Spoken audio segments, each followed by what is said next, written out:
क्षमा, उत्तम आदर, उत्तम आदर, उत्तम आर्जव, उत्तम सत, उत्तम समझ, उत्तम संयम, उत्तम तप, उत्तम त्याग, उत्तम आकिंचन, उत्तम ब्रह्मचर्य। आज मैं आपको उत्तम मार्दव के बारे में बताना चाहूंगा। उत्तम मार्दव किसके अभाव में होता है, कोई बताएगा? उत्तम मार्दव मान के अभाव में होता है। और उत्तम मार्दव किसे कहते हैं? मान को, जो मान को गलावे उसे उत्तम मार्दव कहते हैं। उत्तम मार्दव किसे कहते हैं, बताओ कोई? हाँ, मैं आपको उत्तम मार्दव एक दृष्टांत के माध्यम से समझाना चाहूंगा। मान की प्रक्रिया में पता। एक घर में पति पत्नी रहते थे। पत्नी बड़ी हठीली थी। स्त्रियों के स्वभाव में हट तो होती ही है। पत्नी ने सोचा, अगर मैंने अपने पति की मूछें न मुड़ाई तो उससे मेरी बनेगी नहीं, यानी मेरी उससे बात नहीं होगी। तो उसने एक नाटक किया। उसने सोचा मैं एक नाटक करती हूँ। उसने बुखार का नाटक किया। वह तख्त पर लेट गई और फिर सो गई। दूसरे दिन उसका पति कहने लगा तुम्हें बुखार है। तो उस पत्नी ने कहा अपने पति से, मुझे रात को एक स्वप्न आया था जिसमें देवी ने कहा था कि अगर तुम अपनी पति की मूछें मुड़वा दो, अगर तुम अपनी पति की मूछें मुड़वा दोगे तो तुम ठीक हो जाओगे। तो पति झटपट जल्दी से नाई के पास गया और मूछें मुड़वाई। फिर पति जैसे ही घर वापस आता है तो पत्नी एक गाना गाती है। क्या गाती है?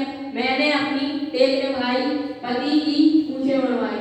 मैंने अपनी टेक निभाई, पति की मूछें मुड़ाई। तभी पति को मान चढ़ जाता है कि अगर इसने मेरे साथ ऐसा किया है तो मुझे भी कुछ ऐसा ही उसके साथ करना होगा। तो पति ने सोचा कि हाँ, एक नाटक मेरे पास है, मैं भी एक नाटक करता हूँ। उसने अपने ससुराल में क्या कह दिया कि तुम्हारी बेटी को बुखार है, तुम्हारी बेटी की तबीयत बहुत खराब है। क्या कह दिया? तुम्हारी बेटी की तबीयत बहुत खराब है। तो उसने कहा मैंने एक स्वप्न देखा था जिसमें मुझसे देव कहते हैं, मैंने एक स्वप्न देखा था जिसमें मुझे एक देव कहते हैं कि अगर पूरे ससुराल वालों ने मूछें मुड़वा लेते हैं, पूरे ससुराल वाले अपने बाल मुंडन करवा लेते हैं तो उनकी बेटी ठीक हो जाएगी। तो वे ससुराल वाले बहुत परेशान हो जाते हैं, इकट्ठा होते हैं, फिर कहते हैं हाँ हमें तो मुंडन करवाना चाहिए।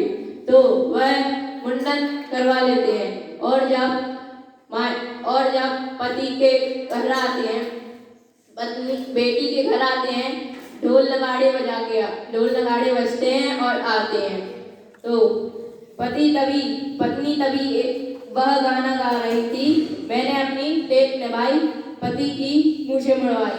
फिर तभी पति एक गाना गाता है, तू पीछे देख लो गाई मुंडन की पलटन आई। तू पीछे देख लो गाई मुंडन की पलटन आई। पति को मान चढ़ गया कि नहीं? चढ़ गया मान कि हाँ, इसने मेरे साथ ऐसा किया है तो मुझे भी उसके साथ ऐसा ही करना होगा। तब वह सब लोग आ जाते हैं। तो पति कहता है तुम्हारी बेटी ने मेरे साथ ऐसा कुछ किया तो मैंने भी तुम्हारे साथ ऐसा ही कुछ किया। तो पत्नी कहती है अच्छा। तो पति कहता है कि हाँ, तुमने मेरे साथ ऐसा किया तो अब मैं भी तुम्हारे साथ ऐसा ही कर सकता था, और क्या हो सकता है। इसी मंगल भावना से मैं अपनी वाणी को विराम देता हूँ। बोलिए नारायण महाराज की।